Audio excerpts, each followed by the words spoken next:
When you grow old and are left alone, do these things. Have you ever paused to think about what it truly means to age with grace and purpose? Not just growing older, but truly living, even when the world around you begins to change? What happens when the people you once held closest, the ones you built your life around, slowly drift away, caught up in their own responsibilities? This isn't just a story about aging. It's about what happens when you wake up one morning and realize that the home once filled with laughter is now filled with silence. It's about love, loss, and finding the strength to move forward, even when the people you love most seem to have forgotten you. Today you'll meet Jack Thompson, a 62-year-old man who once had everything: a loving wife, devoted children, and a home that never felt empty. But as time passed, life took a turn he never expected. Left alone, in his later years, Jack faced a truth many fear but few dare to confront. But this is not just Jack's story. It's the story of anyone who has ever felt left behind. Stay with me, because what Jack discovers in his journey might just change how you see your own future. And before we dive in, tell me, have you ever felt alone, even when surrounded by people? Let me know in the comments. 1. The reality of aging and loneliness.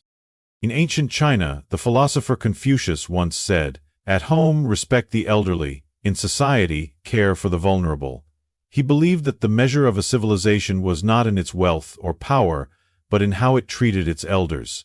Yet today, in a world that moves faster than ever, where families scatter across cities and obligations pull loved ones apart, aging has become a solitary journey for many rents.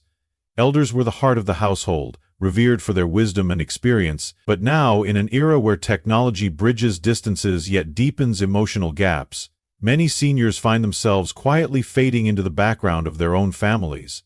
Their children grow, their homes empty, and the silence left behind is louder than any conversation ever was. Jack Thompson knows this feeling all too well. He built a life filled with love, raising a family he cherished, only to find himself in the later years of life staring at empty rooms, waiting for a knock on the door that rarely comes.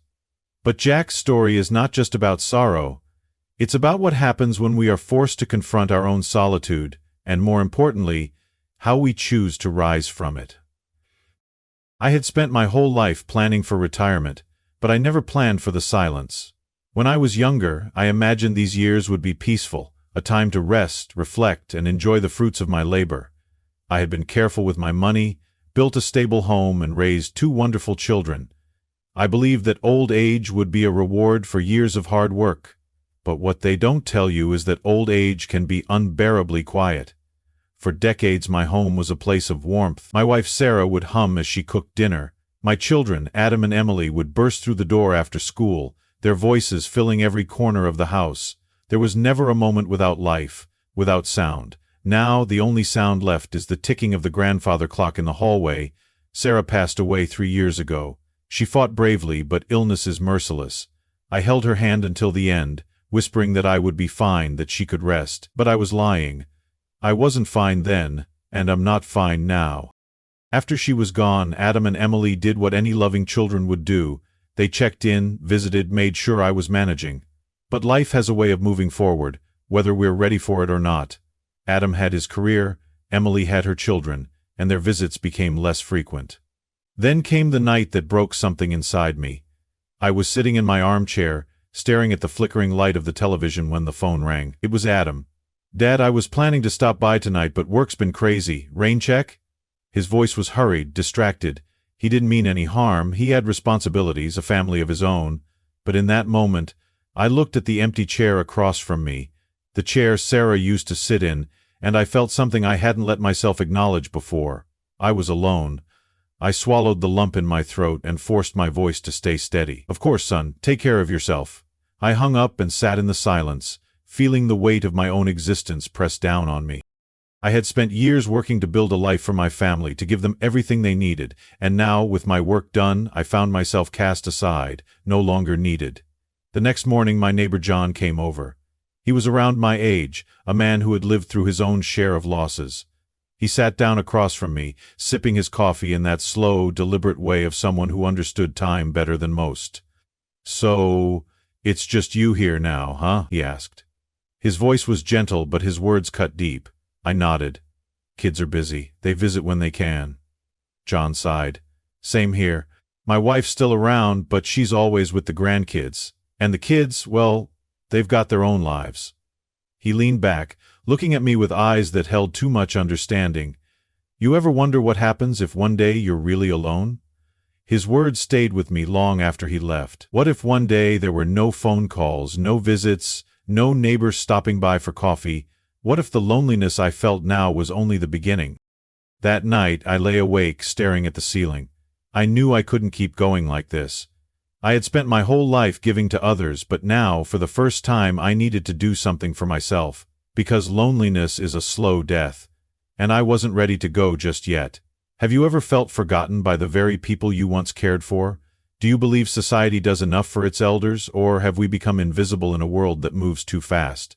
I want to hear your thoughts. Share your experiences in the comments, your struggles, your triumphs, your wisdom. Let's start a conversation about what it truly means to age with dignity. And if this story resonated with you, don't forget to like, share, and subscribe, because no one should have to face the journey of aging alone.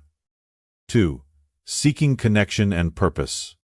In the ancient world, the philosopher Aristotle once said, "Man is by nature a social animal." He believed that isolation was unnatural, that true fulfillment comes from connection, from being part of something greater than oneself. But what happens when society itself changes, leaving behind those who once stood at its center? Throughout history, elders were the storytellers, the keepers of wisdom, the pillars of their communities. Families once gathered around them, seeking their guidance. But in today's world, where schedules are packed, where digital connections replace real ones, and where the elderly are often seen as burdens rather than beacons of wisdom, many find themselves slipping into the shadows, unseen and unheard. Jack Thompson knows this reality all too well. Once the provider, the protector, the head of a bustling household, he now finds himself in a quiet home where visits from his children feel more like obligations than reunions. And yet, in his solitude, a question lingers. Does aging mean fading away, or is there still a way to live with purpose? Jack's story is one of rediscovery, a journey to prove that even in the later chapters of life, there are still pages left to be written. Emily stopped by today. I hadn't seen her in weeks. She walked in like a summer breeze, fast, warm, and gone before you had time to enjoy it. Her arms were full of grocery bags, her phone buzzed constantly, and she barely had time to sit. "Dad, I just wanted to check in," she said, placing a casserole in the fridge. "I made this for you, but I have to run. Tom has a soccer game, and I promised I'd be there." I nodded, forcing a smile. "Of course, sweetheart, go on, don't be late." She kissed my cheek, a quick peck like she used to do when she was a little girl. And just like that, she was gone. The door shut behind her, leaving behind the scent of her perfume and the echo of her hurried footsteps. I stood there for a moment, staring at the casserole dish. It wasn't about the food, it was about what wasn't there. Her time, her presence, the laughter that once filled this house. I sat down at the kitchen table, the silence settling around me like a heavy blanket. That's when the realization hit me: this wasn't temporary. This was my new reality. Loneliness wasn't something that would pass, it was something I had to learn to live with. That night I lay awake staring at the ceiling. What if one day no one came at all? What if the phone calls stopped, the visits became even rarer, and I became just a name in a family group chat, a distant thought in the background of my children's busy lives? I couldn't keep living like this. I wouldn't keep living like this. The next morning I did something I hadn't done in years. I put on my walking shoes and stepped outside, not just to run an errand, but to reclaim my life. At first I just walked to the park. The air was crisp, the leaves rustled under my feet, and for the first time in a long while I felt like part of the world again. A few days later I joined the local community center. They had a chess club, something I used to love but had long forgotten. At first I felt out of place. The conversations felt forced, my hands trembled slightly as I moved the pieces. But then, something remarkable happened. I laughed. Not a small chuckle, not a polite smile, but a real, full-hearted laugh. I can't even remember what the joke was, but for the first time in years I felt alive again. Yet, despite the new friends, the morning walks, and the activities, there was a thought that wouldn't leave me. Who will be there for me when I truly need someone? One night, as I sat alone in my living room, I picked up a framed photo of Sarah. Guilt washed over me like a wave. The idea of seeking companionship again felt like a betrayal to her memory. She was my soulmate, my partner in everything. Could I really open my heart to someone else? But then I remembered something she once told me, during one of her last days. "Promise me, Jack, that you won't let life stop just because I have to leave first." Maybe that was the real lesson. We spend so much time grieving the past that we forget to build a future. Maybe companionship wasn't about replacing the love I had lost, but about choosing to keep living even after loss. So I made a decision. I would not let my days pass in silence. I would not fade away just because society forgets its elders. I would fight for joy, for connection, for purpose, because if there's one thing I've learned, it's this: loneliness is a battle, but it's one we don't have to lose. Have you ever felt like the world was moving on without you? Have you ever wondered how to find meaning again when everything around you changes? I want to hear from you. Share your thoughts in the comments, your struggles, your triumphs, your wisdom. How do you stay connected? How do you fight loneliness? Let's start a conversation, because no one should have to face this journey alone. And if this story spoke to you, don't forget to like, share, and subscribe. Your support helps bring these important conversations to light. 3. Finding new companionship. The Roman philosopher Seneca once wrote, "One of the most beautiful qualities of true friendship is to understand and to be understood." Throughout history, humans have sought companionship not just for survival but for meaning. We are not meant to walk this life alone, yet, as we grow older, many of us do. Society tells us that love and connection are for the young, that deep bonds fade with age. But does the heart ever stop longing for warmth? Does the soul ever outgrow the need for understanding? Jack Thompson had spent years believing that once his wife passed, companionship was no longer meant for him. Love, laughter, and shared experiences had been part of his past, not his future. But what if that wasn't true? What if companionship wasn't about replacing someone you lost, but about finding someone to walk beside you, even if only for a little while? Jack's story isn't about finding love in the way most people expect. It's about discovering that human connection, at any age, can breathe life into even the loneliest heart. It's about learning that sometimes letting go is the hardest but most loving thing we can do. It was John who first planted the idea in my mind. We were sitting on his porch, two old men watching the sun dip below the rooftops. I had just finished telling him about another quiet evening spent alone, and he looked at me with that knowing expression of his. "You ever think about finding someone, Jack?" he asked. I scoffed. "At my age?" John chuckled, shaking his head. "Companionship isn't about replacing the ones we lost. It's about having someone to talk to share a meal with, to remind you that life isn't done with you yet." I didn't respond, but his words stayed with me. That night, as I lay in bed, I thought about what he said. I had convinced myself that my time for new relationships had passed. But was that really true? Was I choosing loneliness? A week later, I met Margaret. It wasn't some grand, romantic moment. She was standing in the park, trying to coax a stubborn squirrel off a bench so she could sit. I couldn't help but laugh. "You do know there are other benches, right?" I said. She turned to me, raising an eyebrow.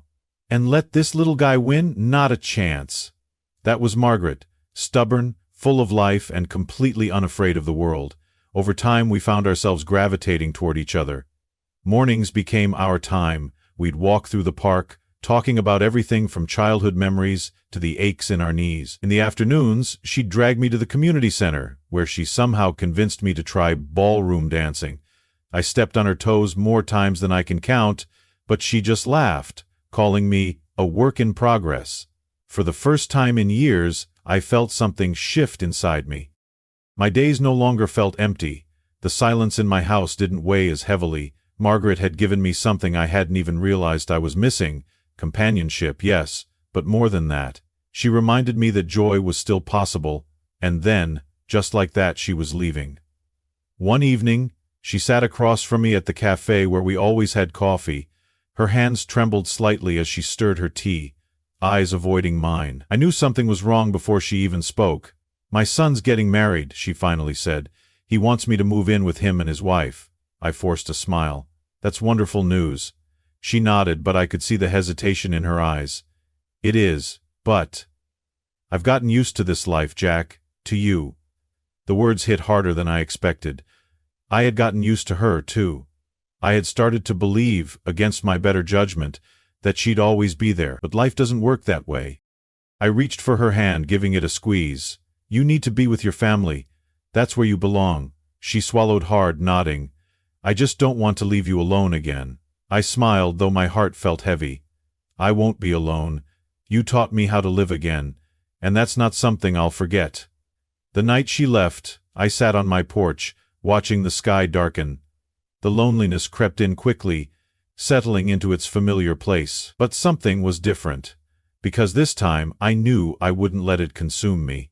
Margaret had given me a gift, a reminder that we are never too old to find connection, to rediscover joy, to open our hearts again. And just because her chapter in my life was ending, didn't mean the story was over. Maybe, just maybe, there was still more ahead. Have you ever struggled with letting someone go? Have you ever found an unexpected connection later in life? I want to hear from you. Share your experiences in the comments, whether it's about love, friendship, or rediscovering joy when you least expected it. And if this story resonated with you, don't forget to like, share, and subscribe, because no matter how old we get, life always has something left to teach us.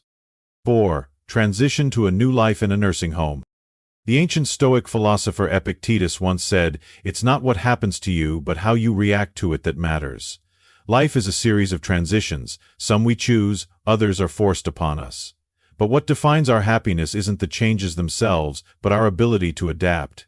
For centuries, elders were revered as the heart of the family, cared for within the homes they built.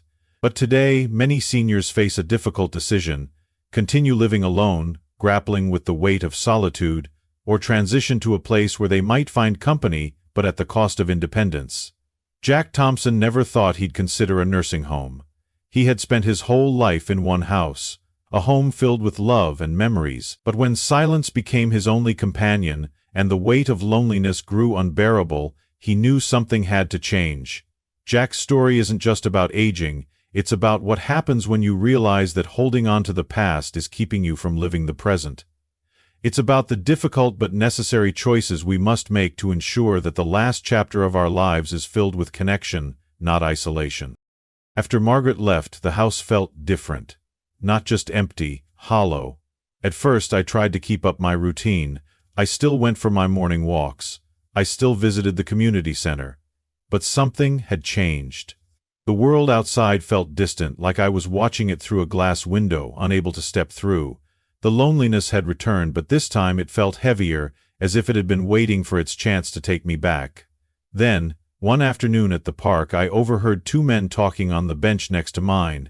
One of them, about my age, was telling his friend about a senior living community where he had just moved.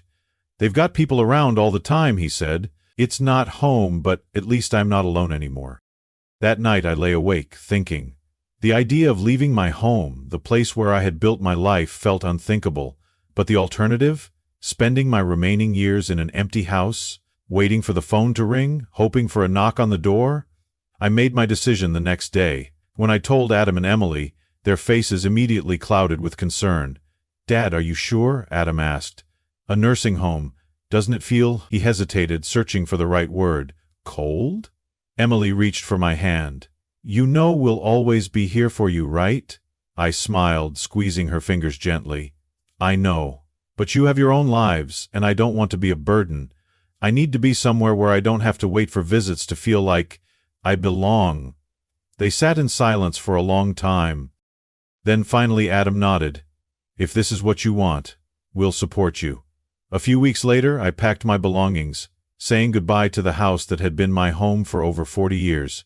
I had expected sadness, but what surprised me was the relief. When I arrived at the nursing home, everything felt foreign.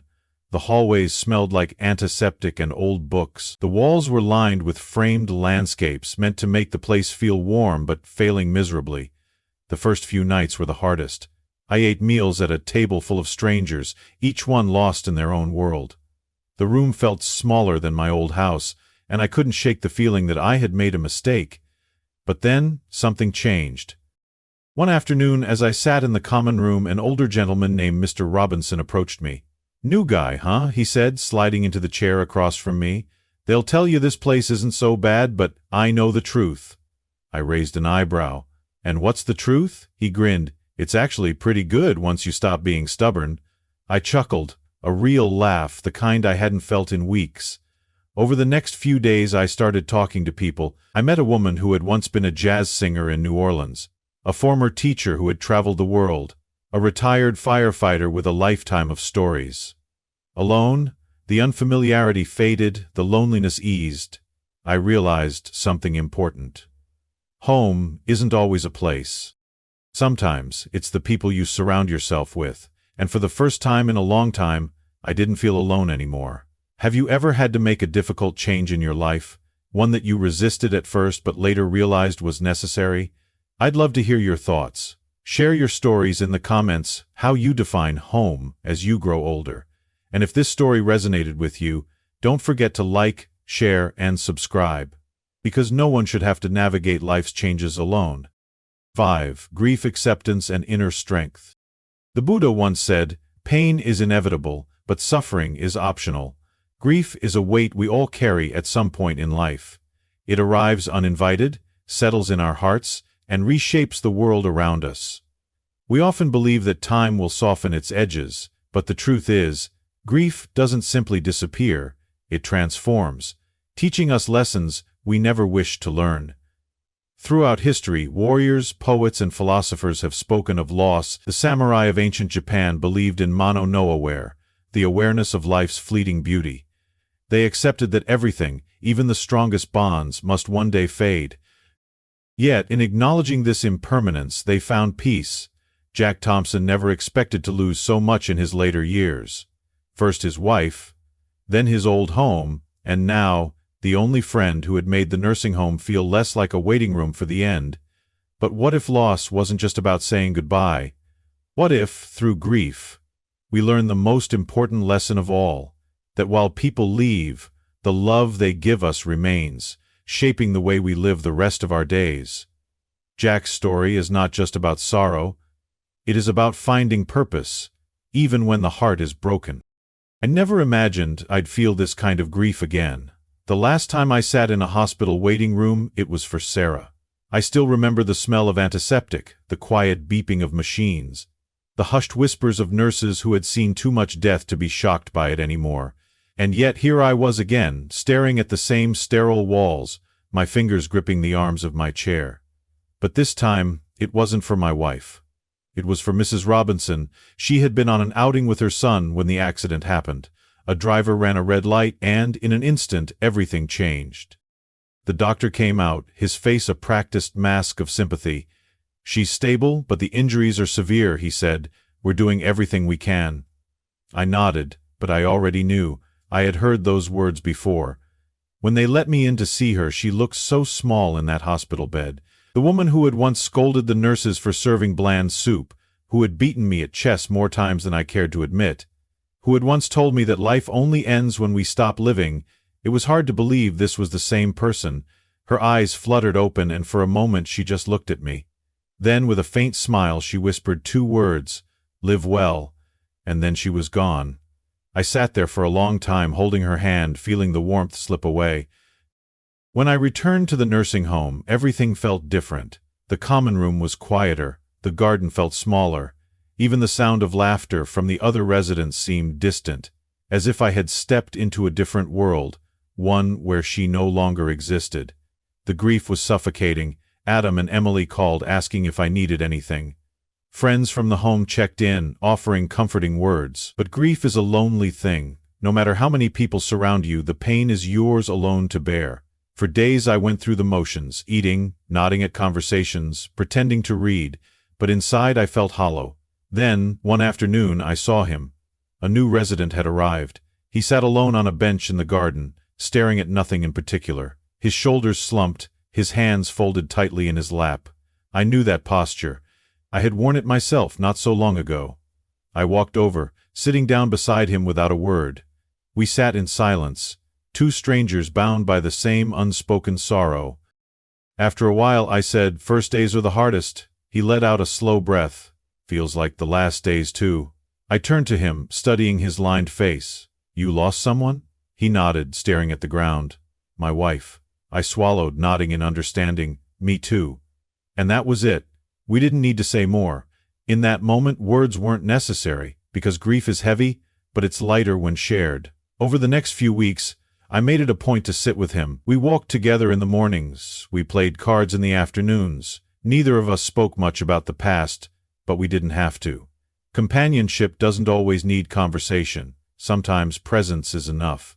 And slowly, the weight of grief became something else. It didn't disappear, but it transformed into something softer, something that no longer drowned me. Because if Mrs. Robinson was right about one thing, it was this: I had to live well. Not just for myself, but for the people I had lost. Grief is something we all face at some point in life, but how we carry it, how we move forward without forgetting, is what defines us. Have you ever lost someone who changed your life? How did you find a way to keep moving forward? I want to hear your stories. Share them in the comments below. And if this story spoke to you, don't forget to like, share, and subscribe, because in grief, in healing, and in life, we are never truly alone. There's something about aging that no one warns you about. It's not just the wrinkles, the aches, or even the quiet passing of time. It's the realization that the world keeps moving forward, even when you feel left behind. We spend our younger years building a life, pouring love into others, and believing that when the time comes that love will return to us in the form of companionship. But life doesn't always work that way. People move on, priorities shift, and suddenly, you find yourself wondering, what now? But here's the truth. Loneliness isn't just about being alone, it's about forgetting that you still have a place in this world. Jack's story is a reminder that even in our later years, we are still capable of growth, of joy, of connection. We just have to be willing to reach for it. So tell me, have you ever felt like the world was moving on without you? How did you find your way back? I'd love to hear your thoughts. Share your experience in the comments below. And if this spoke to you, don't forget to like, share, and subscribe, because no matter our age, our stories deserve to be heard.